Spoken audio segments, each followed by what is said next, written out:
I've like just gotten out of a bad relationship with fandom spaces, and I'm in like a healthy one. And then I look at other people, I'm like, this is how you live.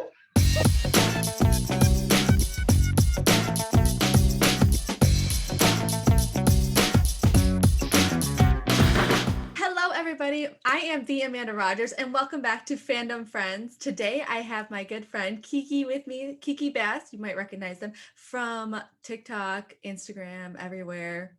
Hi, Kiki. Hi, Amanda. How are you doing? I'm good. How are you? I am doing excellent. Okay, so first, I want to start with like a rapid fire character sheet for kikibats. Okay, yes. So, first of all, nicknames, go. I go by Kiki, but my real name is Kirtana, and I've heard Kier, Kirti, Kiki, Kix, Kek, everything, like anything that starts with a K goes for me. But I think the weirdest one was when I was younger, my friends used to call me Crits, and I don't know why. Like it doesn't match up. And also for a short period when I was like 14, people called me Beans, and it was because I was tall and skinny like a string bean. But yeah, Kiki. I go by Kira Ward. Kiki.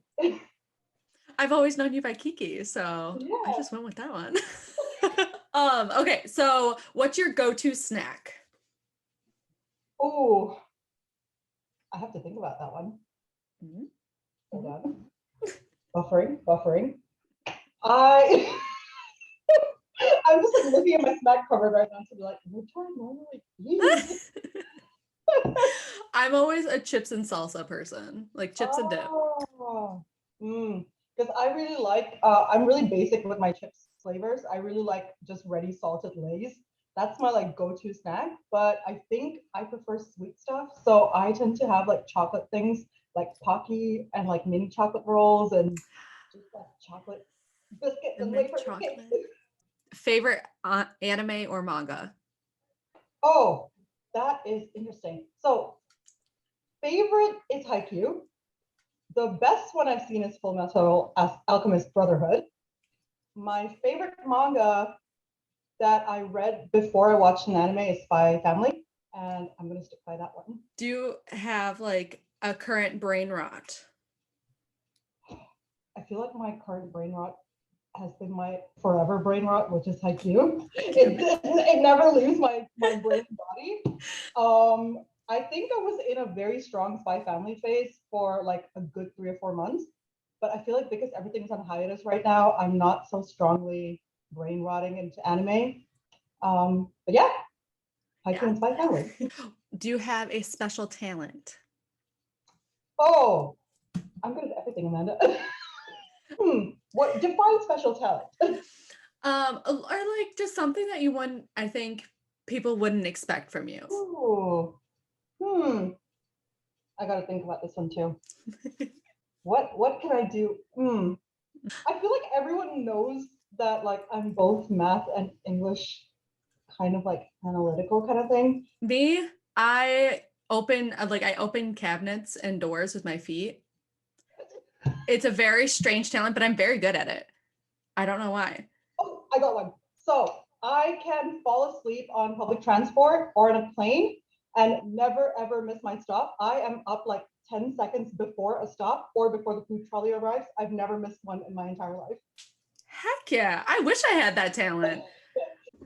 I'm like those dads who fall asleep with the newspaper and then they just like wake up all at once and they're just like, yep, we gotta go. Yeah. Or it's like you turn off the TV and they're like, I was watching that. You're like, you were unconscious. What? I have really terrible situational awareness, but also really good. So if people are talking, I can like do homework or work and still listen to the conversation. And they will like sometimes say something, and then I'll be like, no, it's that. And then they're like, you were listening? And I was like, I kind of was. I'm sorry. Like, I'm very good at like eavesdropping, but in person. Eavesdropping, but in a helpful way. Okay, so what is like the nerdiest thing about you? Or where was the point in your life when you were like, oh, yeah, like I'm straight up a nerd. There's no getting out of this. There's no denying it.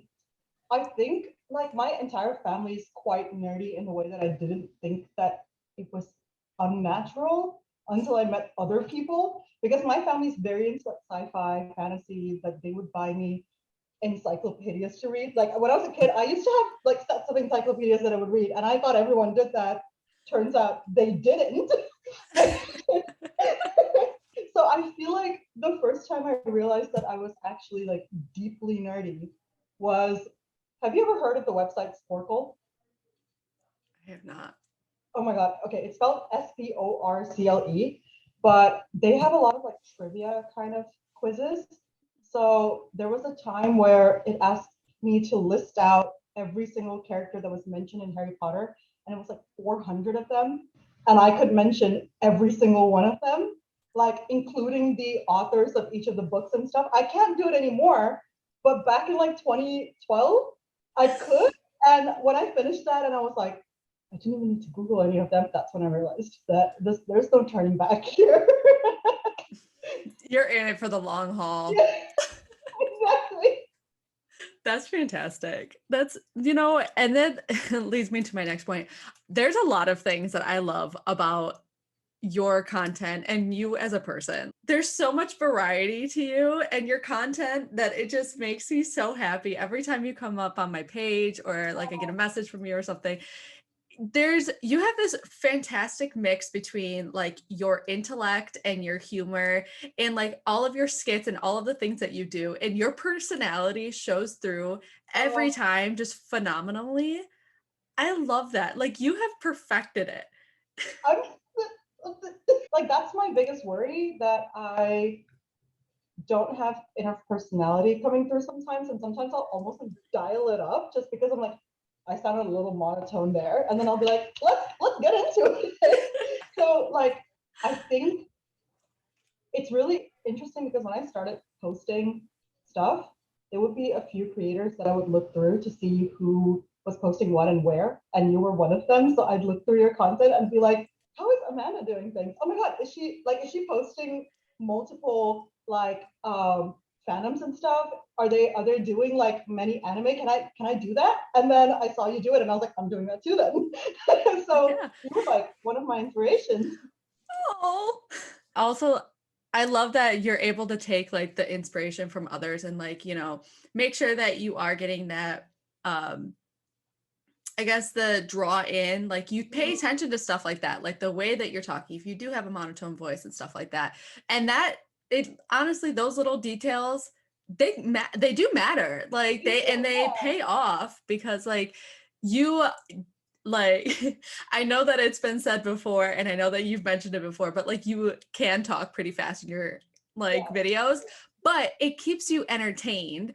And it Yes. also, you're getting so much information out of your content. It's so good. You're packing all of your videos full with such good stuff, and I love it so much. Oh my God, that makes me really happy to hear, because sometimes I'm like, am I talking too slowly? No. I should slow down, because people have told me that I go zoom, and then I'll like listen to myself slow down. I'm like, well, I'm boring myself, so I should go a little bit faster. The reason I do variety in my stuff, like, I don't know if you remember Tumblr days where everyone had side blocks for things.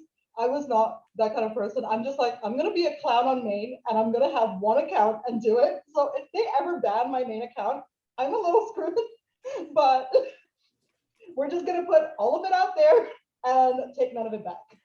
I have been the same way. All eggs in one basket, and you're like, this is it. This is all I got. This is all I got. Sometimes I'm like, if I do make a side account and then I'll say something there, then what if it does well on the side account when I could have made it do well on my main account? I do have like a backup account on like my TikTok and stuff, but it's mostly like just random stuff. Like, if I'm playing with like transitions and stuff, if I feel like I've been posting too many like cosplay videos or something like that on my main account, and I'm like, I feel like this is getting like repetitive, but I still want to post them. I'll post them to that account.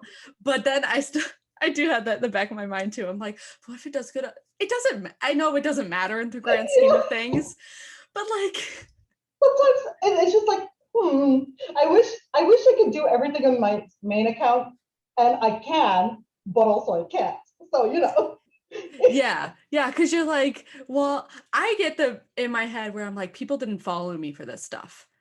Yeah. Like, no, I know logically people are not going to get mad at me for having different interests or trying new things, but it's also in my brain. They're like, I have to give them what they followed me for and stuff like that. And you're like, you're allowed to be your person. You're allowed. Yeah, and also like I feel like being able to do both short and long content on your account kind of like makes you be able to appeal to different audiences, because like I know that sometimes people don't want to watch like short content, especially if it's a trend they've seen before, or like maybe they're in the mood for something a little bit more skit like. But also I feel like it gives me a lot of freedom as well, where if I'm feeling a little down and I don't want to do like short content, then I can like go back to just speaking about something, or the other way around. So I feel like more so than my followers, it's like flexibility for me. What is it that you enjoy most about like creating or like your process to creating? Mm. So I've been talking to a few of my creative friends, and like I've been finding out that not everyone does it the way I do it, where like some people I know are very methodical with like saving audios and like sectioning out like, you know, timings and stuff, and then like getting ready, then coming back and filming things. And I'm here like, well, I've just woken up and I have a thought and I just have to film the thought. And then that's essentially what happens, where like I'll tend to just like sit here and then think of like a really stupid joke that, yes, I could tweet it, but I don't use Twitter much. And then I'm like, okay, I'm just gonna save that little idea in my draft. And then whenever I want to film it, I'll be like, how do I get to this punchline in like a fun, effective way? And then I'm almost sort of winging it. And I'll film something. I'll be like, well, that wasn't snappy enough, but now I know what to say. So then I'll go back and then film it like properly. And then that's it. That's what I put. So I feel like I really like the spontaneous act of creation, because I find that the times where I really think too much into it, I start overthinking and I'm like, well, does that make sense? Does that like the transition work well? Like maybe I need to cut this, maybe I need to add this. But I feel like when I just go, then that's where I feel most comfortable. I do the same thing when you're like, okay, I have this joke. How do I get here? And I'll base an Yeah. entire thing around, I just want to say this one punchline. And it's something that I'll find insanely hilarious when I first thought of it. And then I'll have gone through the editing process a little too much. And then I'll be like, this is not funny. Nobody's going to like this. It's only funny in my brain. And then I'll show it to people and they're like, this is really funny. I'm like, are you sure? Because I'm there like, why did I make this in the first place? Or you'll find yourself like you make the whole thing, base it around this one part, and then you're like, oh, that part doesn't really like isn't it as funny as the rest of it now? I like the rest of my skit rather instead of this part. So I cut that part out. I'm like, I'll save it for another thing. Also, like, it tends to be the last thing in the skit as well, because it's like the punchline almost. And I'm like, well, what if people don't stay for the punchline? Then I've wasted the punchline. Really how it is, but it is like I like that you do it kind of the spontaneity in it. Yeah. Like that is a huge part of it that I enjoy so much.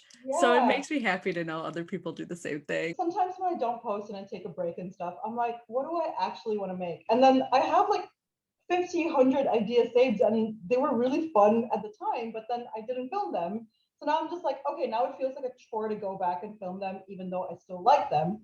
But then the stuff that I really enjoy is the stuff that's just occurred to me. And I'm like, okay, I'm just going to do it. And then it's like the same day and posting it, which is why I have so many drafts. And you too, I've seen your drafts that we just don't post, because I'm like, it's not new anymore. I'll be like, okay, I'll save that for like when I can refilm it or something like that. And then I'm not excited about it anymore, but the thing that I just filmed, I'm really excited about. So I will post that and stuff.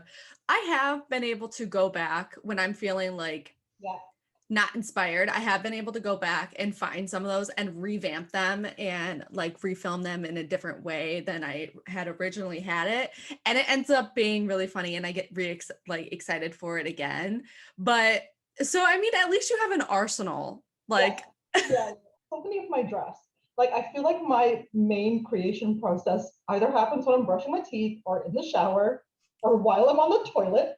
And so many of my drafts are just me on the toilet, just sort of like filming things and then thinking, I can't post that. I did do it properly, but now I can't post that because you can see my bathroom in the background. I did the same thing because I film so much in my bathroom. I'm like, people will know that that plant is above my toilet. I can't post that. They can see the leaves. Only like 5 people on TikTok, like my mutuals, have been in my bathroom or something. So like nobody would know, but then I would know and they would know. Somebody would know. And you're just Somebody like, knows. no one can know. With your online space or the community that you've built, what is your favorite thing about it so far? Oh my God. My mom was wrong. I can make friends without leaving the house. That's essentially it. But like, I mean, I've been posting for a year now, and I feel like every time it's like even if a video doesn't do well in views, if it starts getting a lot of engagement with comments and I can like talk to people through it, that's like almost the thing that I cherish the most. Because like the whole reason I'm posting this is because I want people to talk about the stuff that I like and put it out there. So when people are engaging with me, that's basically like that's what I want from people. Like, yes, you're laughing at my content. I'm glad you're enjoying it. But if you tell me that you like it, then I'm just like, oh, thank you for coming to my page, kind of thing.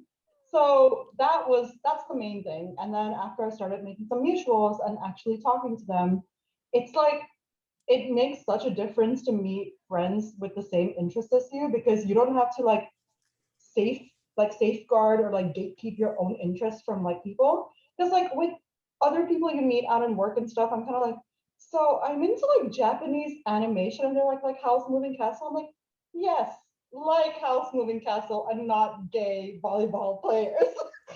Let's go with that. Seeing you guys actually be able to come together in person and stuff makes me so happy. I hope you guys know that.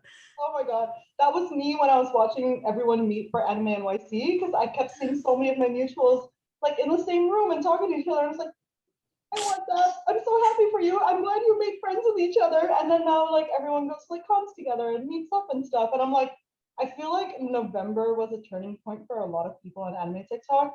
Like just both from Anime NYC and also like even over here, people are starting to become mutuals with each other.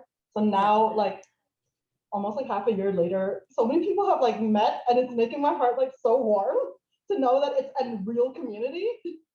Yes, it felt like maybe it was had to do with like kind of the world starting to open up again, but it Yeah. was like suddenly we weren't only online. We got to Yeah. like actually be in person too. For me, the thing I really enjoy is when people stop posting because they're out having friends with their mutuals. And I'm just like, that's exactly what we wanted. We wanted friends, and now we have friends. With your content, with your community that you've created, is there anything that you want to promote or like uplift like moving forward? I feel like it's not even like within our community. It kind of is because I feel like our section of anime TikTok is the bubble, and I don't realize it because like when you look at just anime, the hashtag in general, there's a lot of stuff that's still quite like toxic and homophobic and misogynistic. And I always forget that these like 100 mutuals that I have that are just amazing people and like so progressive and so open-minded are not the norm. And that like scares me a lot. Like when I mention anime on like dating profiles or like when I talk to people and then I hear their views on it, I'm kind of like, oh my God, you're not like my friends. Like I wish you were like my friends. So Yeah. I feel like I think that's the main thing that I would want to uplift because it's not just our identities, it's just like the right thing. And it like makes me really sad that there's a huge community out there, like millions of people with millions of followers, um, promoting the wrong thing and getting away with promoting the wrong thing. So that's I feel like there's only so much we can do with that. And a lot of it is the algorithm and like TikTok and reporting. But I feel like as long as you know that people are against it, it makes such a big difference to know who in your circle you can trust. It feels like sometimes in our little corner of the internet, Mhm. it feels like your whole like the whole Yeah, thing, but then you realize that you're just like a very, very, very yeah. tiny little speck in the whole pond that is just anime TikTok. And even And that is a small speck in the whole thing. yeah, like I feel like sometimes I'll get things that are Marvel or Stranger Things on my For You page, and then when you look at the comments of those fandoms, it's just insane how like people are so rude to cosplayers and artists and like people doing femme versions or mask versions or anyone who even displays any gender non-conformity. Like it's I always expect all fandom spaces to be kind of like ours, even though I've been in some really terrible fandom spaces. Like we Like all it's have. I've like just gotten out of a bad relationship with fandom spaces and I'm in like a healthy one, and then I look at other people, I'm like, this is how you live. Yeah, you can like recognize the red flags and you're like, Yeah. don't do that. Don't do Uh-uh. that. Yeah, I think hindsight is definitely 2020, but unfortunately, you don't want other people to have to go through that. You don't want to have other Yeah, people to have to learn the lessons that you've learned. exactly. But yeah, I think that's great though. Like you want to make sure that, you know, at you're creating a safe space, Yeah. and promoting that. And I adore that. And I'm definitely here with you. I will do my best to be part of that as well. So, is there anything that you have like in the works coming up? Like anything planned or anything? This is what I keep thinking of because I think in October, November time, I had multiple series going on at the same time. And I really liked having like parts of things to do. But now I think I've got one parters, but I feel like the best series that I've had have been things that I've only intended one part for, and then it's like snowballed into a series. So I don't think I plan out series, but any one of them could turn into one. So I have like some that I want to rekindle from my previous older days kind of thing. But I'm just sort of I feel like I don't want to waste content when the algorithm's not being great. And that's like a bad habit I need to break. So I feel like I need to get back into doing things that I enjoy rather than like waiting for views or whatever.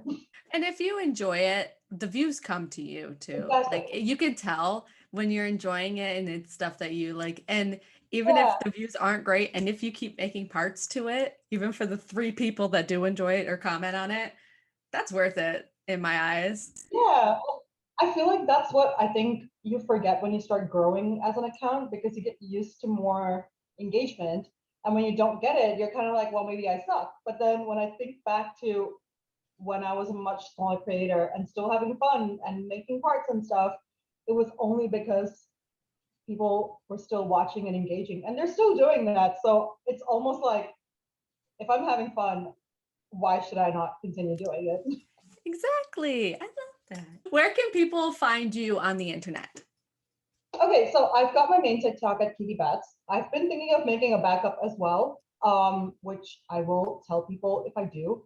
But I've got my Instagram on kikibats as well, and that's where I've been trying out art stuff and posting stories and stuff, which has been really exciting. My Twitter is less used, but that's also at kikibats, and that's usually when I've got brain rot that I don't want to talk about, but I want to talk about. So that like comes out on Twitter, and it's a lot of art stuff. But yes, kikibats on all platforms.